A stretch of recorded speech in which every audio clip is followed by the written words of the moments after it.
Today's video is going to be about midichlorians. Midichlorians have become an integral part of the Star Wars story, and it's important to know what they are, where they came from, and what they do. I'll also be sharing some of George Lucas's ideas about midichlorians and the Force in 1977. And lastly, I want to address some of the reasons why fans didn't like midichlorians, and explain why some of those reasons are bullshit. But first, the intro.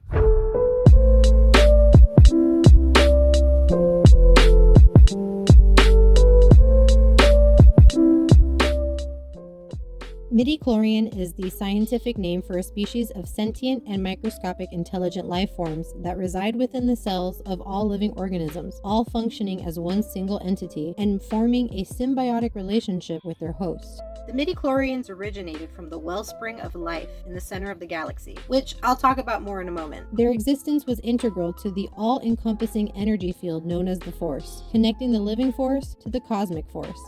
The Force speaks through the midichlorians, allowing certain beings to use the Force if they were sensitive enough to its powers. Force-sensitive beings who possess a higher quantity of midichlorians in their cells may have a bond that is especially strong with the midichlorians, allowing them to communicate the will of the Force to their host. The existence of midichlorians was known to both the Jedi and the Sith. The Jedi Order utilized the scientific procedure of blood analysis to estimate the number of midichlorians within a prospective initiate's body, determining the natural potential strength of the connection between the initiate and the Force. During the Republic era, the record for the highest known concentration of midichlorians in a life form was broken after the discovery of Anakin Skywalker, whose blood showed an unbelievable level of over 20,000 midichlorians in his cells, surpassing that of all Jedi, including Grandmaster Yoda.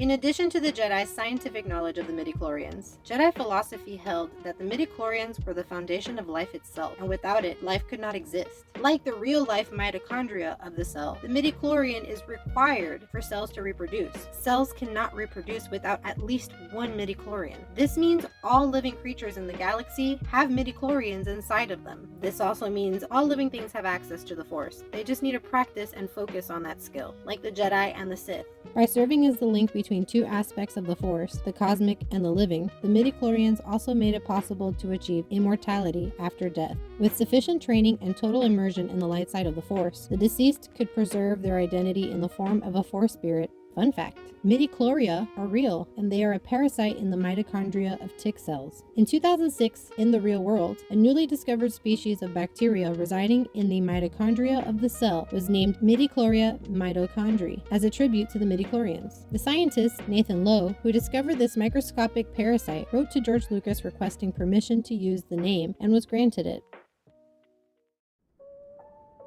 Where in the Star Wars galaxy did midichlorians come from? Midichlorians come from the wellspring of life, a mystical world located at the center of the galaxy. It was not marked on any star map, had no official name, and is known simply as the Force Planet. The wellspring was powerful in the light side of the Force and was speculated to be the source of all life, with all life forms serving as a symbiotic host for the living organisms native to the wellspring. The planet's existence was a legend across the galaxy, even to the Jedi Order. Jedi Master Qui-gon discovered the legend shortly before his death and began to study it in depth, learning from a shaman of the Wills. He believed that he had found several potential locations for the wellspring, but died before he was able to travel to one. Over a decade after the discovery of Anakin Skywalker, the spirit of late Qui-gon made contact with Yoda through the Force, having preserved only his consciousness in the moment of his death. He explains to Yoda, all energy from the living Force, from all things that have ever lived, feeds into the cosmic Force, binding everything and communicating to us through the midichlorians.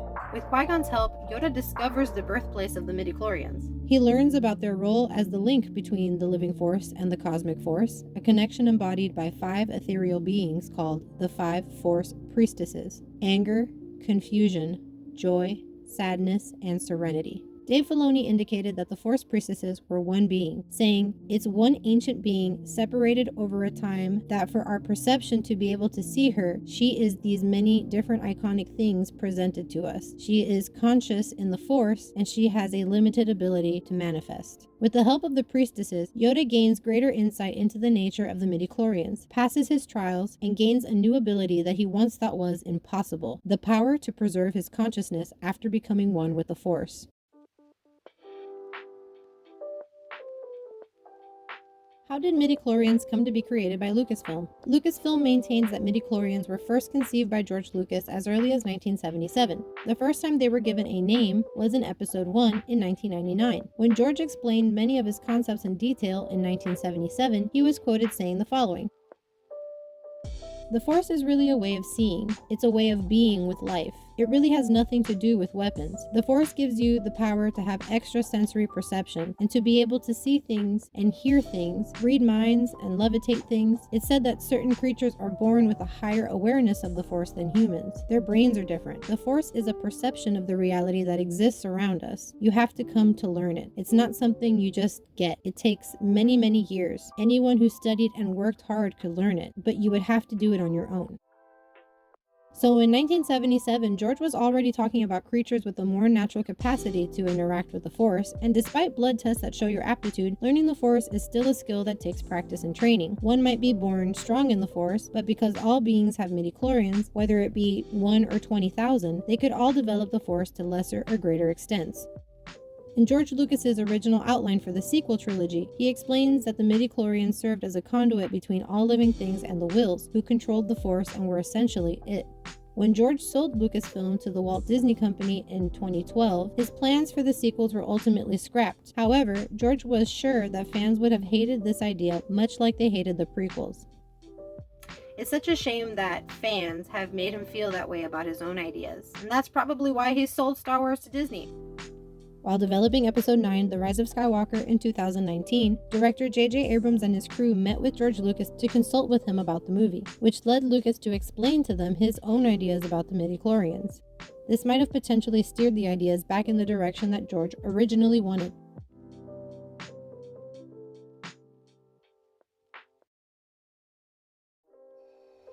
Some people think that the midichlorians are unnecessary to the story, but they aren't. George Lucas was setting up the pieces for midichlorians and an even larger story from the very beginning, something he's always done in the Star Wars universe, and one of the reasons we love Star Wars so much. Also, midichlorians are not going away anytime soon. They are directly tied to many people and events across the galaxy, so get used to it. It all starts with the prophecy of the Chosen One. Quote, "A chosen one shall come, born of no father, and through him will ultimate balance in the Force be restored." When George wrote the story of how Anakin came to be, the midichlorians were his way of explaining Anakin's mysterious conception when Qui-gon is told that Anakin had no father. Any person who heard that a child was magically conceived would want to know how that happened. Qui-gon also knows of a similar ancient prophecy in which this event takes place. He hypothesized that Anakin may have been created by the midichlorians themselves. As a modern Jedi with scientific tools, he tests his hypothesis using the scientific method.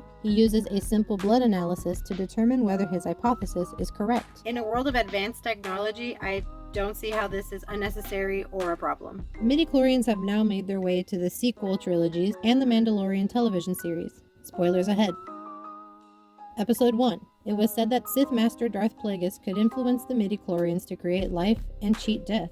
Episode 9. The Sith Eternal resorting to the science of gene splicing in hopes of building a more suitable vessel for Lord Sidious and his dark essence to prevent him from dying again. The experiments led to the creation of various artificial genetic constructs known as strandcasts. Episodes 7 and 9. Supreme Leader Snoke is a moderately successful strandcast who was created by Lord Sidious. His creation resulted in a higher sensitivity to the Force, but a weak physical body. He was used as the Supreme Leader of the First Order to train Kylo Ren and give the impression that there were only two Sith, Kylo Ren and himself. The Emperor's son was also a strandcast, but lacked his father's Force-sensitive nature. The strandcast later fathered a natural-born, Force-sensitive daughter named Rey. Rey is so overpowered, something that viewers love to hate her for. Her power is directly tied to those genetic experiments, being a strandcast once removed and all. On The Mandalorian, the midichlorians and the genetic experiments are a part of the storyline, with Imperial scientist Dr. Pershing experimenting with blood samples that he harvested from Grogu, a youngling with a high midichlorian count. And with the Jedi wiped out, the scientist is doubtful that they would find another host with a high midichlorian count, making Grogu vital to their program. It is speculated by fans that Grogu's DNA was being used to splice with Sidious's strandcast in order to create one that is naturally strong in the Force. So midichlorians are vital to the story, and they were always meant to exist. Apparently, George had 12 movies written, and we only got to see 6 of them. Some people say George was just making stuff up as he went along. Developing an idea over time is part of the creative process. Not coming up with a name for something for 20 years isn't a crime. Some people believe that adding aspects of science to the Force diminishes the spirituality of the Force that was depicted in the original trilogy, and I'm going to tell you why it doesn't. At the time of Episode 1, the Jedi Order was not practicing their skill and connection to the Force in a fluid or individualistic way and had become rigid in their doctrine.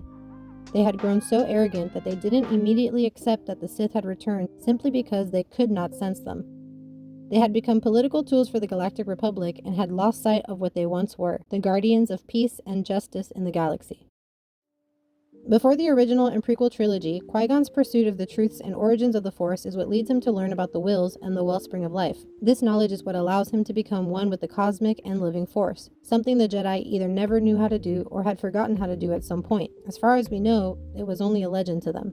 When Qui-Gon learns how to communicate with Yoda through the Force, he tells Yoda what he learned about the Force and immortality. Then Yoda and Qui-Gon teach Obi-Wan, and Yoda and Obi-Wan teach Luke. So, the original audience of the original trilogy were introduced to the Force by Yoda and Obi-Wan, who I believe have since become more spiritual about the Force, now that they understand where it comes from and how it works, meaning the spirituality depicted in the original trilogy is still true. This is reaffirmed when Ben Kenobi doesn't say that Luke needed any special abilities or blood testing when he asked him to start his training in Episode 4, just that Luke needed to learn how to tap into the mystical energy field called the Force.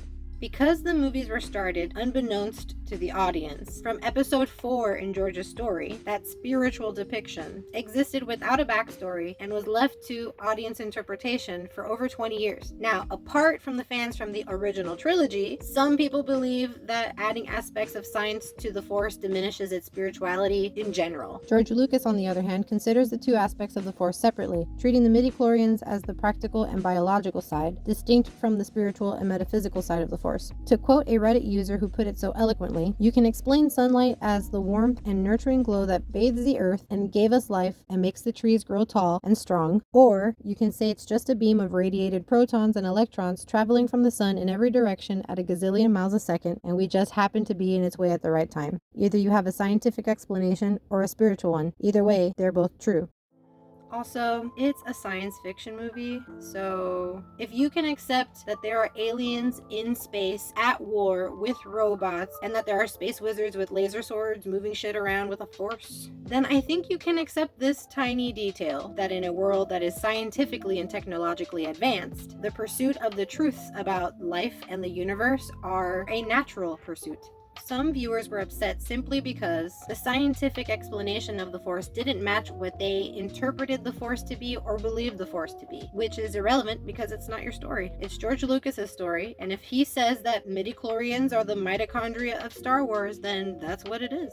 Adding a biological explanation to the ability to use the Force doesn't take away from the spirituality of the Force at all, but it did challenge the perspective of the viewer, which is psychologically almost always met with defensiveness. One of you is wrong, and it's not the guy that made the movie. There's also a common misconception about midichlorians. People interpreted from Episode 1 that midichlorians are the Force, when they are not. Midichlorians are just a biological explanation for why Force-sensitive people are able to use the Force and why some people are more Force-sensitive than others. That's all. The Force is just as mystical and just as much of a spiritual concept as it was before the Phantom Menace, and it could only be fully understood with training and focus. There's a common misconception that midichlorians are a way to rank the Force abilities of their user. So technically, having more midichlorians gives you a larger potential. It gives you a stronger connection to the Force because you have more messengers in your body telling you the will of the Force. But having more midichlorians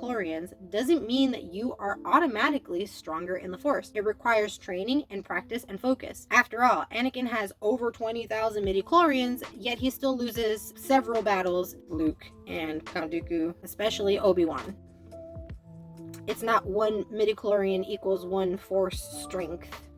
It's one midichlorian equals one microscopic organism that's telling you the will of the Force. And when there's 20,000 screaming the will of the Force at you, I'm pretty sure you're going to be able to hear it. It's what you do with it is what makes you strong or weak in the Force. Episodes 4 Introduction to the Force impressed upon the audience and Luke that one did not require any kind of special ability or special skill to become a Jedi. One only needed to learn how to tap into the mystical energy known as the Force. Despite the fact that the dialogue and story in episode 5 and 6 made it clear that the Force was in some way hereditary. If you want examples of this, in episode 5, we find out that Vader is Luke's father, and then in episode 6, Luke tells Leia that the Force is strong in his family. Some fans suggest that the introduction of midichlorians in episode 1 takes away from the democratic aspect of the Force, where it's more random and anybody can become a Jedi. Contrary to that notion, we also have evidence to believe that midichlorians have nothing to do with hereditary genetics. Not all Force-sensitive people have Force-sensitive children, and not all non-Force-sensitive people have non-Force-sensitive children. That was hard to say. We're also seeing clones and strand casts being made now, but the failure of the experiments is the inability to have a high enough M count to withstand the Force powers of the Emperor, meaning even a genetically perfect and modified clone won't automatically have midichlorians. So back in 1999, when episode 1 came out, the midichlorians weren't received too well by the audience. Some people literally hated, and to this day still the existence of midichlorians, and some of the reasons are pretty interesting. Right now in the Star Wars community, we have a lot of division going on. There's a lot of politics flying around. I don't want to hear it. There are enough politics inside of the world of Star Wars to argue about, and I don't want to be a channel that is speaking negatively on Star Wars at all. In fact, I want to do my part to defend the creative process and the positives of Star Wars. So in the spirit of not talking shit about Star Wars, in a time where Star Wars is the thing that we use to escape reality.